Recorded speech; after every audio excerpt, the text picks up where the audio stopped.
Les élections législatives approchaient. Un jour, Saïd Sadi arrive à midi à la maison, la grande joie de tous. Je me souviens qu'il était vêtu d'un burnou d'une blancheur immaculée.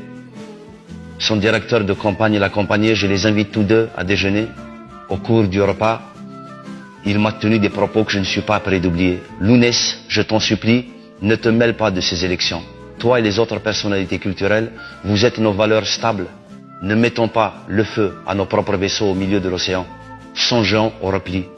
Lounès, je t'en conjure, reste en dehors de cette lutte fratricide. La campagne battait son plein.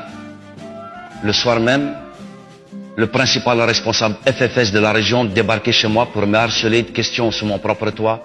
Qu'est-ce qu'il est venu faire ici? Qu'est-ce qu'il te veut? Si tu l'appuies dans sa campagne électorale, le jeu ne sera pas équitable. J'étais hébété par un discours que je jugeais absurde. Dès ce moment, j'ai commencé à prendre mes distances avec les formations politiques. J'avais compris que certains responsables du FFS voulaient m'utiliser, or je voulais rester totalement indépendant. Je croyais que la chance m'était revenue.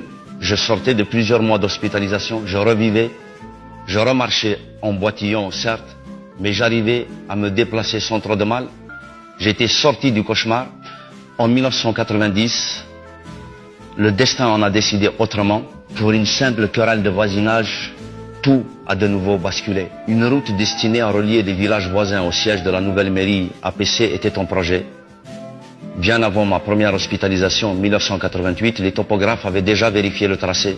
Les responsables de la mairie m'avaient même contraint à faire démolir une petite cabane qui se trouvait près de chez moi, sur un lopin de terre m'appartenant, car la route devait passer à cet endroit. Puis, en 1990, le tracé initial est changé. Les autorités locales décident de faire passer la route au ras du mur de ma maison, ce qui de fait favorisait mon voisin, lequel avait l'intention de faire construire un immeuble. Pendant mon hospitalisation, il avait soudoyé certains responsables de la mairie et de la wilaya afin d'obtenir la fameuse modification du tracé de cette route.